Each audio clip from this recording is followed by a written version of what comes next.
Okay, I want to come to the aluminium ion battery technology you're developing, and this is a little area close to my heart, because I got up in 2017 at a global aluminium conference in London, and I said, the aluminium ion battery's coming, and it's going to change the world.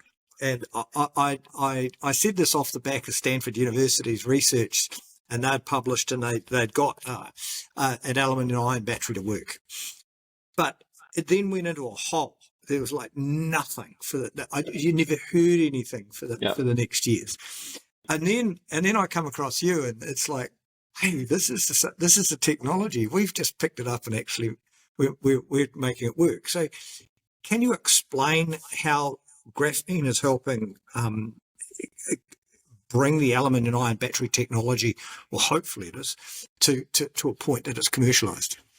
Yeah, it's a good question. And honestly, it's many PhDs all combined in one to answer it. So let me just see how I go. I'm just a mechanical engineer, right? So I'll try to explain it best I can. The way aluminium ion batteries work is the ions go the opposite to lithium ions. So the ion goes from the anode to the cathode, okay? And in a lithium-ion battery, they go from the cathode to the anode. So for a start, you're already mixing up your lithium-ion battery chemist engineer's brain. You just, what? The ions go what? How does that work? Look, that's what it does. So up front, it's best you don't know anything about lithium-ion batteries, because you're going to be stuck in thinking how it works in lithium-ion battery place. So that's why I think a lot of companies didn't pick it up, is because it's so different. It then works in two ways. So there's two different reactions, and that's very strange as well. With lithium-ion battery, you only use one reaction in or type of reaction. We use a plating and stripping on one side, and we use a intercalation on the other side. So we plate and strip the aluminium atom onto the foil. The foil we have is on the anode. So we have nothing coated on the anode. It's just foil. And then that is plated on and then stripped off. And it's very fast. It plate on, off. And that's our anode. Then on the cathode, it is just pure graphene, which we've developed over time to be 100% graphene. I don't know of any company in the world that does only 100% graphene electrode. I can say that because we had some big companies through, and they go, I've never seen that before. I said, yeah, well, that's what we just developed how to do it. I just kept on saying, we need to do this. So the engineers went, okay. And they went and did it. So we use only graphene basically on the cathode side. So the ion goes in and it finds a hole, and then that enables it to stay in there. And then that creates the charge. And then the electron goes around. So the ion is just an atom without an electron. In our case, we've got 3 electrons, as you would know, and a lithium-ion battery's only got 1 electron. So we've got the potential to be a higher capacity battery than a lithium battery.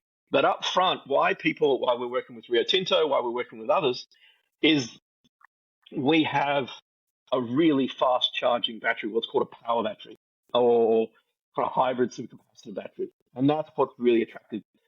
So when the ion comes across, it goes across so fast, we can do things like 60 times faster charging than the lithium battery. And, we can charge in a few minutes, and we still get good energy density, and that's why people are mostly interested in us. Also, it doesn't blow up. That's kind of pretty helpful in a lot of places. It's surprisingly... I remember reading the original Stanford University stuff, and then they said they could pierce the battery and it would still operate. In other words, you could put a bullet through it and it would still operate. And the electrolyte is like a bit of detergent. You just, you can wipe it away. It doesn't catch fire like a lithium battery will potentially, if that leaked to the air. So there's a number of benefits. So the main benefit is it can operate with very high heat capacity, so it doesn't tend to have a problem in doing very high load, very high amps. Generally, lithium-ion battery cell can't do more than, say, 1 amp. It can do 2 amps for a tiny bit. Generally, it's 1 amp. So when you see these fast charging batteries coming out, that's not changing the cell. That's just changing the way the battery splits charge across the thousands of cells. And Yes. what we've got, though, is a completely different way of being charged and discharged inside the cell. So the technology is completely different. And obviously, we're aiming to be thousands of cycles long, which is very possible with this technology. We're currently at a battery technology readiness level 4, which means we're optimizing all the different parts. There's about 9 or 10 different dimensions to a battery. Yeah. And that makes it interesting. And that's why I went grey. No, I'm pretty sure I went grey before. Yeah. But that makes it very interesting, Jeff, because you might get 9 or 8, and then there's one that you go, oh, I've got to fix that, and then you got to fix this, and then you just go backwards and forwards. So, look, Yes. quantum technology for heating and lubricating, that's fine. Making a new type of plasma technology to make graphene, that's fine. But then, yes, the aluminium atom battery is, I think, the hallowed ground. I think you'd probably say from a lot of different companies' point of view. But it is challenging, and that's what we're working through now. We're confident we'll get there. It's just got to work through it. Yeah. And the other advantage, if you get there, hopefully you get there, is it's a really established and cheap supply chain for making them. Very cheap. And recycling them. Yes.